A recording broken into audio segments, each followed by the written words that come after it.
Fala aí, galera que acompanha o canal Pet Mecânica UFES. Então hoje a gente vai continuar aqui nossas videoaulas sobre fluid sim e hidráulica. E o foco da videoaula de hoje vai ser o estudo dos atuadores hidráulicos, né? O que seriam esses atuadores hidráulicos? Eles vão ser basicamente os elementos do nosso circuito que vão ser responsáveis por fazer o trabalho, né? Realizar trabalho, ou como o próprio nome diz, né? Atuadores que eles vão atuar no nosso circuito, né? Eles vão realizar esse trabalho, e esse trabalho pode ser qualquer tipo de trabalho, né? No caso, por exemplo, de um levantamento de alguma carga, né? De um peso, ou algo do tipo, né? Então, a gente já vai abrir aqui nossa janela de projetos, né? Aqui a gente já pega a nossa bomba, né? Na última videoaula a gente viu que aqui a gente pega a nossa bomba já pronta, né? A gente não precisa estar montando ela. Se você quiser montar, você pode montar para treinar, mas eu acho que não tem muita necessidade, né? A gente já tem ela aqui pronta, então a gente pega e já coloca ela aqui na nossa janela de projetos. Pronto. E agora a gente precisa de um atuador, né? A simbologia para atuador a gente vai achar aqui, né? Na aba hidráulica, atuadores. A gente acha aqui. A gente basicamente tem esses tipos aqui de atuadores, né? Eu vou colocar todos aqui e vou explicar um pouco sobre cada um, né? Tá. Esse aqui é o atuador de simples ação, né? Ele só tem, a gente pode ver aqui que ele só tem uma entrada aqui para pressão, né? O fluido vai entrar aqui e não tem uma entrada para o fluido sair, né? Essa é basicamente a diferença dele para o cilindro de duplação, né? O atuador de duplação. Aqui a gente está utilizando como atuadores cilindros, né? Geralmente no fluid sim a gente vai utilizar cilindros como atuadores. Então aqui a gente pode ver que a diferença desse aqui para esse é que esse aqui tem apenas uma entrada para pressão, né? Geralmente a gente vai ver que geralmente para esse cilindro aqui voltar à sua posição de origem, né, a posição inicial, a gente vai precisar aqui de uma carga ou de um esforço aqui em cima, né, para poder fazer com que ele volte. Já que não, a gente não vai precisar disso. A gente vai ver que quando eu for simular aqui o nosso circuito, a gente tem esse aqui que também é de duplação, só que a diferença desse aqui para os outros dois é que esse aqui ele tem um amortecimento, né, ele absorve o impacto aqui no final. Por exemplo, se você tem um circuito, uma carga muito grande aqui em cima, um esforço muito grande aqui, para evitar que esse pistão ele desça, ele volte muito rapidamente e estrague, né, a nossa câmara aqui, a gente tem esse amortecedor aqui para poder evitar isso, né? Então ele volta, quando chega aqui ele dá uma paradinha e encosta normalmente.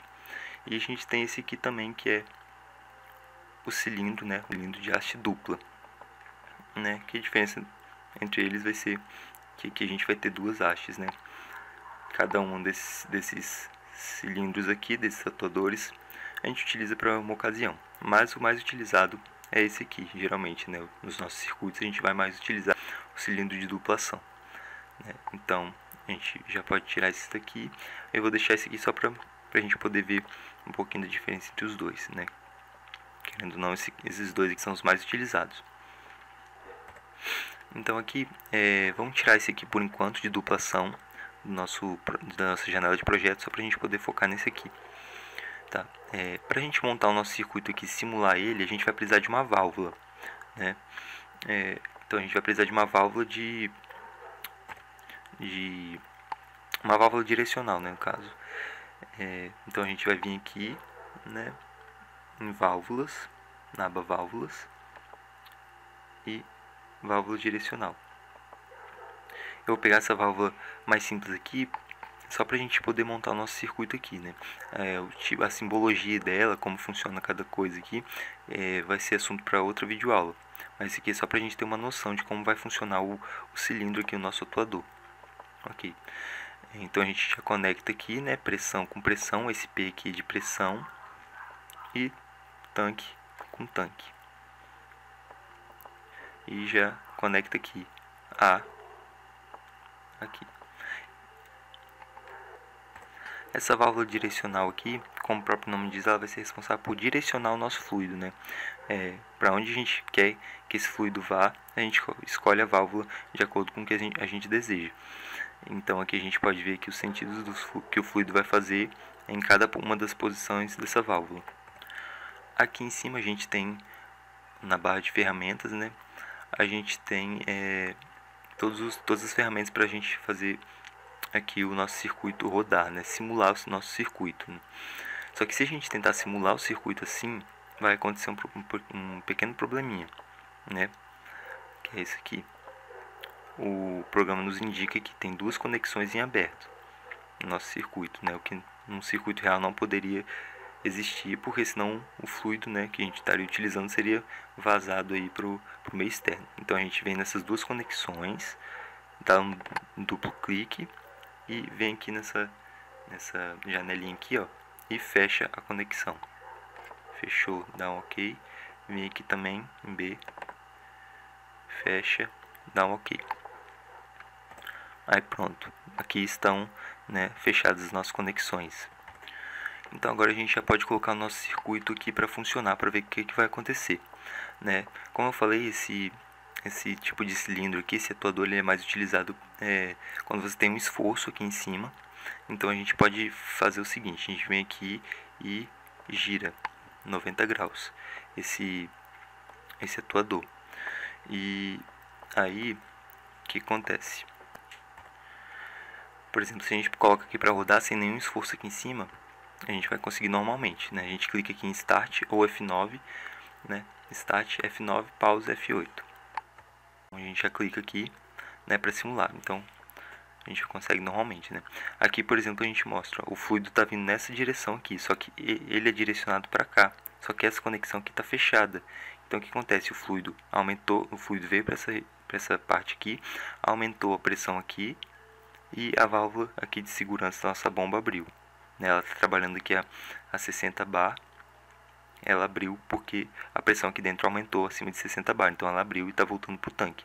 Então agora o fluido está fazendo esse percurso aqui, né? Ele não está indo mais lá para cima. Reparem que quando a gente clicar aqui para abrir a válvula, a gente clica em cima dela para mudar a posição da válvula. Como o fluido vai ser direcionado para o pistão, a pressão aqui da nossa válvula aqui de controle de pressão, ou válvula de segurança, ela vai diminuir. Então, olha, eu dei um F8 aqui para pausar a simulação. A gente está vendo aqui o sentido do fluido, né? Ele está indo para cá e entrando na câmara e fazendo o pistão levantar. A gente repara aqui que a válvula ela já não está mais acionada, né? Porque a pressão aqui caiu bastante, porque o fluido tem agora lugar para onde ir. Então a pressão aqui está na casa de 1 bar, né? Então, voltando aqui na nossa simulação. Ok. O cilindro chegou na posição máxima dele, né? O fluido não tem de novo para onde ir, então a válvula abre de novo e ele volta para o tanque. Agora reparem o que vai acontecer quando eu voltar com a válvula para sua posição original. Não acontece nada com o fluido. Por quê? Com o fluido não, perdão, com o pistão, né? Aqui ele continua na mesma posição de antes, né? Porque o fluido ele vem para cá e simplesmente não tem lugar para onde ir. O fluido daqui não tem como voltar para o tanque, porque não tem nenhuma pressão aqui, não tem uma força sendo exercida aqui, nem um fluido sendo direcionado para a câmara aqui em cima. Então o pistão continua no mesmo lugar, porque o fluido está aqui também no mesmo lugar, né? Então, para isso que a gente utiliza aqui, a gente dá um duplo clique em cima do nosso cilindro, pistão, e vem aqui em perfil de força. Aí a gente pode supor que uma força sobre esse pistão, né, uma força dada em Newton, libra-força ou quilonewton, né? Vamos deixar em Newton mesmo que no sistema internacional. Então a gente bota aqui, por exemplo, uma força de 1000 newtons, que vai estar atuando em cima desse pistão. Para facilitar a nossa visualização, a gente vem aqui de novo, dá um duplo clique, vem parâmetro e mostra aqui o display de força, né, para mostrar para a gente a força que está sendo aplicada em cima do pistão. Pronto, aqui a gente tem a força de 1000 newtons. Agora vamos simular de novo o nosso circuito. A gente vem aqui e simula. Ok, primeira posição normal. Ativou a válvula, o cilindro sobe, o pistão sobe e levanta esse peso aqui de 1000 newtons. Agora, quando a gente voltar com a válvula para a nossa posição original, reparem que o que vai acontecer.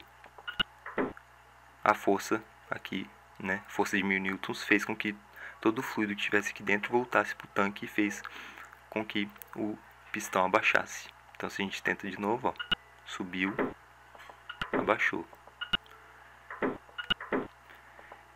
Então esse aqui é como funciona o cilindro de simples ação, né?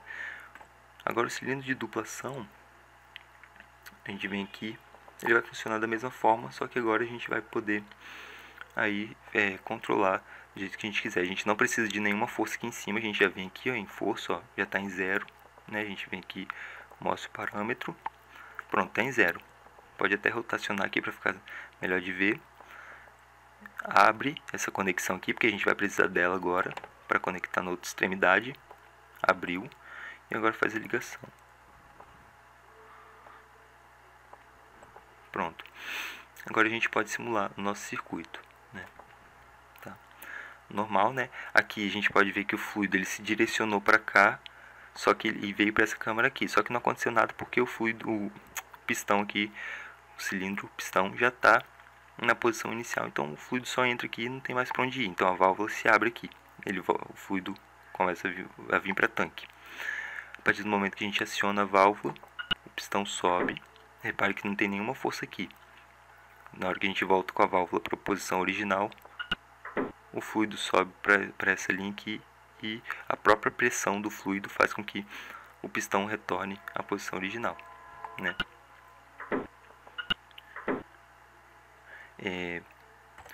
Nas nossas videoaulas a gente acaba mais utilizando esse tipo de pistão aqui porque é o mais comum, né, de se utilizar. Mas a gente pode estar vendo também outras aplicações aqui para os outros tipos de cilindros, né, atuadores. Mas por enquanto a gente vai utilizar mais esse aqui. Então é isso, pessoal. A aula de hoje foi sobre os atuadores hidráulicos e espero que vocês tenham gostado. Nas próximas videoaulas a gente vai começar a ver um pouco sobre as válvulas e montar outros circuitos. E até a próxima videoaula.